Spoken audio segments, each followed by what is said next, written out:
Salut à tous et bienvenue pour ce 11e numéro du Lounge. Aujourd'hui, on s'envoie en l'air avec un des cadors de la perche française. Il s'agit de Kevin Menaldo, alias DJ Aquilon. Et notre chroniqueuse du jour, c'est Héloïse Kahn qui vont nous rejoindre tout de suite sur le canapé de ce Lounge. Salut à tous les deux. Bonjour. Et aujourd'hui, donc, petite équipe, mais on a gardé Héloïse qui va nous faire le portrait du jour. Kevin, on va tout savoir. Comme d'habitude, alors Kevin Menaldo, tu es né le 12 juillet 1992 à Bordeaux. Tu es le perchiste incontournable de l'équipe de France après la Villénie. Et tu as récemment été classé 6e au championnat du monde cet été. Donc être dans l'eau plutôt bien éclairée de Renaud Lavillenie, ça t'a jamais vraiment posé de problème, je pense. Tu t'aimes à être un guerrier qui n'a peur de rien. Tu te mets jamais aucune limite. Tu es un compétiteur, mais tu es très mauvais joueur. Tu te transcendes dans les grands événements, mais seulement quand tu l'as décidé, parce que tu es quelqu'un qui marche à l'envie, pour tout d'ailleurs. Et tu peux faire la gueule pendant toute une soirée à cause d'un entraînement raté. Mais il faut savoir quand même que l'humour et l'ironie restent toujours ces mots d'ordre. Ouais, c'est ça, ouais. Par contre, blague à part, c'est un maniaque. Un gros maniaque. Mais en effet, ta vie a besoin d'être carrée quand même, parce que t'as pas seulement une passion qui te prend la majeure de ton temps. Tu as une deuxième passion qui est la musique. Et tu dors musique, tu manges musique, tu vis musique. Non, tu vis la musique, pardon. Excuse-moi, parce qu'il faut faire une vraie nuance avec lui. Tu as toujours de la musique avec toi. Tu traînes ta musique même pour aller au stade, comme un mec du Bronx, avec sa radio sur l'épaule. Il a tout le temps sa musique avec lui. Et d'ailleurs, c'est ton métier, car tu es DJ professionnel.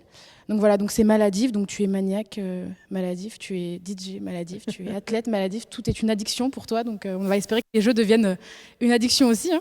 Un portrait qui te convient, Kevin ? Je pense que j'ai plus rien à dire. Du coup, elle a très bien résumé la personne. Ah, t'es vraiment un maniaque ? Assez, ouais. C'est-à-dire que en fait, tu fais un sport qui finalement est très très technique. Ouais. On s'en rend pas forcément compte. D'ailleurs, on a l'impression que vous partez en courant, que vous projetez. Ouais, mais c'est pas que ça, quoi. Le saut à la perche. C'est très carré. C'est vrai que c'est très carré. C'est une discipline très technique. Mais après, voilà, c'est comme toutes les autres disciplines de l'athlétisme qui sont tous plus ou moins très techniques. C'est une question après de temps, d'entraînement, d'acharnement. Toi, ton histoire, elle a commencé à Pessac, en fait. Entraîné par un certain vigneron, ça s'en ment pas. C'est ça. Et comment t'es venu à la perche, en fait ? Parce que t'étais un peu un touche-à-tout au départ. Eh ben oui, j'ai fait tous les sports. Et puis après, quand je suis arrivé dans l'athlé, j'ai essayé pas mal de disciplines. J'ai même commencé par le décathlon, parce que je voulais tout faire. Et un jour, j'ai vu un mec faire de la perche à Pessac, en fait, et j'ai dit ok, c'est ça que je veux faire. Mais après, ce qui m'a donné le plus envie, c'est qu'au début, pendant les 3 premiers mois, je crois que j'ai failli me tuer 3-4 fois, en fait, parce que je faisais n'importe quoi, je retombais à côté, je pétais des perches, enfin, c'était du grand n'importe quoi, mais ça m'a tellement acharné que j'ai dit non, je vais y arriver. Et un beau jour, j'ai trouvé le déclic du renversé. Et après, je suis passé de 2,50 m à 4,20 m. Aujourd'hui, tu as un des records, on peut le dire quand même, puisque tu n'es pas très loin des 6 mètres. 19 cm. Ouais. C'est le Graal, ça, le passage des 6 mètres, non ? En tout cas, c'est ce qu'a l'air de dire Arnaud. Il a l'air de dire que c'est vraiment le passage obligatoire pour aller... C'est le passage obligatoire, j'ai envie de dire oui et non, parce que les perchistes qui ont fait 6 mètres... depuis que la perche existe, on les compte encore quasiment sur les doigts des deux mains. Donc c'est le Graal, c'est plus que le Graal en fait. Moi je compare ça un peu à un titre de champion olympique, quoi. C'est vraiment une performance qui les gens presque, avec Renaud qui a fait tellement de fois 6 mètres déjà maintenant, qui commence presque à banaliser la discipline de par en fait le fait qu'il soit vraiment très très fort. Mais en 6 mètres, ça reste une performance de malade. Il faut se rendre compte que c'est quand même plus que du très haut niveau, là. Alors 5,75 c'est ton record en salle, 5,81 en plein air. C'est un truc que j'arrive pas à comprendre. Tu es plus performant en plein air qu'en salle. On pourrait croire que c'est plus facile en salle, il y a moins de vent. Plus performant en salle et en plein air. Alors comment comparer ? En fait, la salle, le record du monde a toujours été en salle, à la perche. Donc notamment celui de Renaud qui a fait 6,16 m, donc c'était à Donetsk. Ouais. Et moi personnellement, j'aime pas trop la salle en fait. Oui, c'est ce que j'ai compris. J'aime pas trop la salle. Après, mon record, c'était celui de l'an dernier, donc je pense pouvoir le battre cette année, je l'espère au moins. Mais je préfère en fait la sensation de grandeur de l'extérieur, parce que quand on est en salle, tous les repères changent parce qu'on se sent un petit peu étouffé quand même. Ouais. On a la relation entre le plafond et la barre qui change du coup. Et quand on est à l'extérieur, on respire plus. Moi, je sens plus de liberté, plus de légèreté. C'est un peu plus sympa. Surtout quand il y a après du vent de dos qui nous avantage aussi. Et du coup, là, tu t'envoies vraiment en l'air, quoi. Le ciel. Ah ben là, ça bastonne. Là. Allez, on va s'intéresser tout de suite à un petit sujet, Hello. On va commencer par le pôle natation. Il se passe plein de choses avec le pôle natation en ce moment. Bah oui, parce qu'en fait, le pôle natation connaît déjà leurs horaires de compétition pour les Jeux Olympiques de Rio. Donc, vu que ça sera le soir, ils ont décidé de s'entraîner la nuit pour expérimenter plein de choses, pour tester leur performance. Donc, on part tout de suite découvrir ça. On est venu vivre une semaine Rio, donc avec des horaires qui sont contraignants, nager entre 12h et 14h et entre 22h et 24h le soir. C'est ce qui nous attend. Si on veut performer pour Rio, il faut qu'on soit accoutumé à ces contraintes et y être préparé.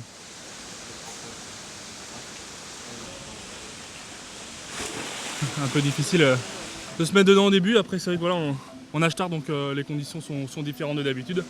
Mais là, ça va, ça se passe plutôt bien. Une fois qu'on est dans l'eau, on se travaille petit à petit, donc le temps de l'échauffement et ça se passe bien. Je pense qu'aujourd'hui, il y a un très bon service recherche à l'INSEP qui peut nous accompagner vraiment dans de bonnes conditions. Et puis, l'avantage, c'est qu'on est un peu dans un village olympique ici. On a les logements à côté, les structures de nutrition également. Ça va très vite lorsqu'on a un questionnement. Donc, de bonnes installations sportives. Vraiment, on est dans de très bonnes conditions. Allez, retour au lounge, on a pris le temps de se sécher. Je voudrais qu'on parle de la perche, Kevin. Alors les perches, ça va 3 à 5 mètres, si j'ai bien compris, c'est ça? C'est à peu près ça. Ouais. Ça va de encore moins long, Ouais. même des perches de 1m50, 2 mètres pour l'initiation, à des perches jusqu'à 5m30. Oula. Et qu'est-ce qui détermine en fait le choix d'une perche? Alors explique-nous un petit Alors, il y a deux facteurs. Il y a le premier, le poids, peu. Mhm. en fait, et donc qui représente l'indice de flexion de la perche. Et ensuite, la longueur, c'est au niveau de l'athlète à sa possibilité à pouvoir prendre du levier. D'accord. Et donc ça, en fait, c'est un paramètre technique qui est propre à chaque perchiste. Et en fait, pour prendre du levier, il faut arriver très vite et mettre une très bonne impulsion. Ah, c'est la vitesse qui Ou détermine, alors en fait, être assez grand. Ouais, d'accord. C'est-à-dire qu'un mec qui mesure 2 mètres, il va pouvoir prendre beaucoup plus facilement beaucoup de levier qu'un mec tout petit comme moi. Alors le néophyte pourrait se dire, bon bah plus la perche est longue, plus on va haut, ça pourrait être le principe, mais Mais c'est pas ça du tout en fait. Ben si, justement, quelque part, c'est un petit peu ça. Ouais. Mais il y a quand même, ça reste de la biomécanique et de la physique, c'est-à-dire que même si un tout petit aurait toutes les qualités du monde, ça reste très très dur physiquement parlant pour pouvoir relever beaucoup de levier. Donc après, encore une fois, il y a Renaud qui a réussi un petit peu à rompre ce paramètre parce qu'il prend des perches qui font 5,20 m de long. Wow. Donc c'est quand même assez massif pour un mec qui fait 1m77. Alors évidemment, l'autre aspect de ta vie, Kevin, c'est la musique. Héloïse nous en a parlé. Exact. Tu vis pour la musique aussi, quoi. C'est tes deux passions dans la vie, sauter et puis mixer. Et puis mixer, Ouais. en fait c'est un équilibre.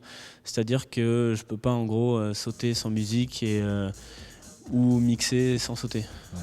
Et ton truc, c'est l'électro. Alors l'électro, non, c'est pas l'électro. L'électro, c'est ce que je joue généralement en club. Ouais, Mais moi, c'est la house. d'accord. C'est vraiment la house et ensuite la tech house.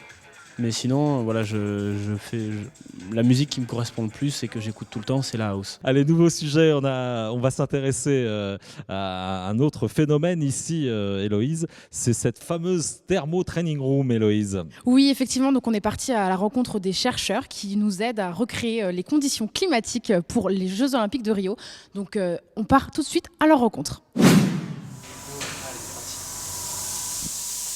Je travaille dans la perspective des Jeux Olympiques de Rio l'année prochaine et ce qu'on cherche à comprendre à travers l'étude qu'on est en train de mener, c'est comment est-ce que l'organisme se conduit en situation d'exercice mais en environnement chaud.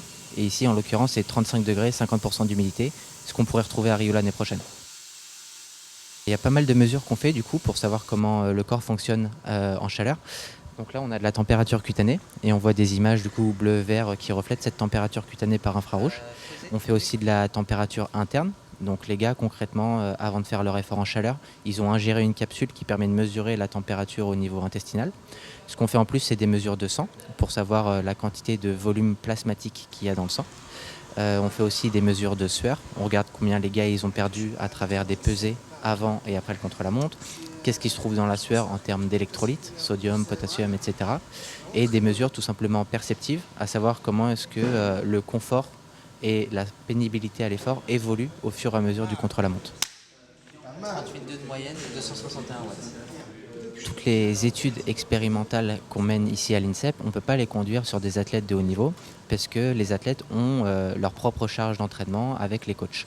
Et nous, on ne peut pas interférer avec ce volume d'entraînement. Du coup, pour conduire nos études, on s'appuie sur une population extérieure à l'INSEP, des athlètes qu'on appelle bien entraînés, c'est-à-dire qui s'entraînent en moyenne entre 10 et 20 heures par semaine de façon complètement volontaire en plus de leur métier. Et on s'appuie sur cette population parce que justement c'est une population à partir de laquelle on va pouvoir extrapoler des interprétations sur les athlètes de haut niveau.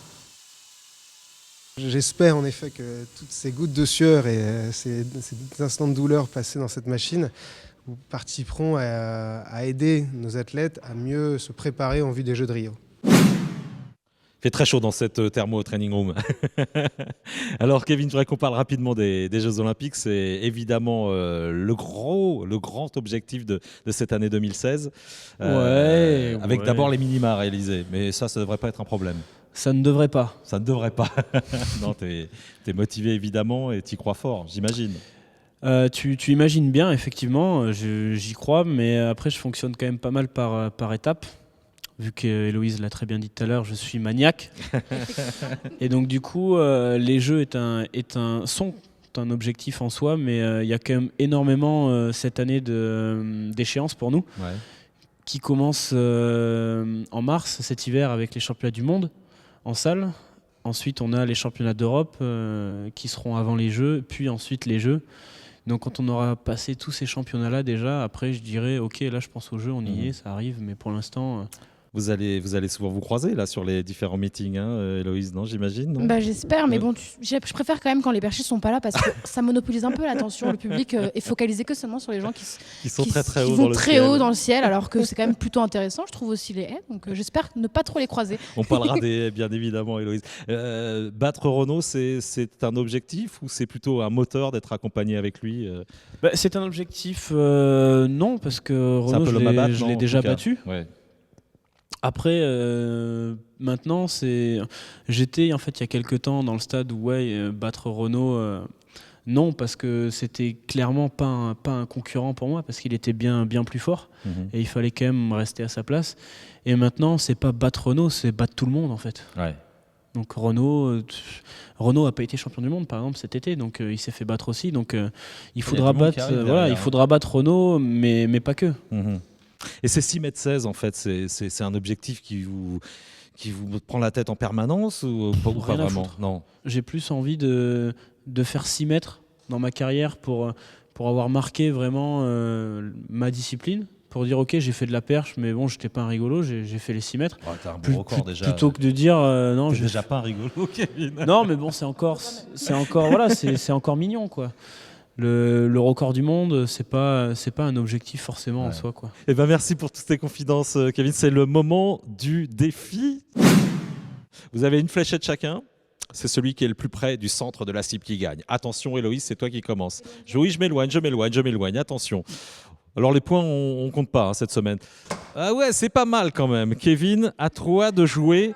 C'est très pointu. Attention, Hélo. Le chrono est parti. Oh, c'est à égalité. C'est pratiquement à égalité là. Je sais pas quoi dire. C'est une victoire quand même. Non mais franchement, c'est la première fois que je joue, donc par principe, c'est moi qui gagne. Moi, je pense que tu as gagné, Héloïse. Bon, en tout cas, on va remercier Kevin qu'on doit libérer tout de suite. Nous, on va s'intéresser à l'agenda d'ici quelques minutes. Je te salue, Kevin. Merci pour ces confidences. On souhaite bonne chance pour la fin de la saison. On va continuer de toute façon à prendre de tes nouvelles. À très bientôt. Ça marche. À bientôt. Au revoir. Ciao. Simon Casse, notre pentathlète, nous a sauvagement laissé tomber. Il est parti en Guadeloupe pour un stage pendant 10 Il jours. nous le a Vénard. lâchement abandonné. On peut le dire. C'est donc Héloïse qui s'y colle cette semaine. Pas de résultat, c'était les vacances, mais quelques rendez-vous à suivre pour les INSEPiens. Oui, car il va y avoir la Coupe du Monde de fleuret messieurs le 16 et 17 janvier à Coubertin. Et puis pour la suite, il y aura le EcoSport Awards le 20 janvier, donc Ici à même, à l'INSEP. l'INSEP, ouais. Oui, exactement. Et il y aura également aussi le TIP, le tournoi international de Paris de lutte, événement très important pour eux, du 28 au 31 janvier. Ouais, on les recevra d'ailleurs très prochainement, les lutteurs, oui, ici c'est même ça. dans le lounge. Merci beaucoup, Héloïse. C'est là-dessus qu'on se quitte De rien. cette semaine. On se retrouve évidemment la semaine prochaine pour de nouvelles aventures avec de nouveaux sportifs. Et on retrouvera évidemment nos chroniqueurs, dont la charmante Héloïse. Merci beaucoup. revoir. À la semaine prochaine. Bye bye.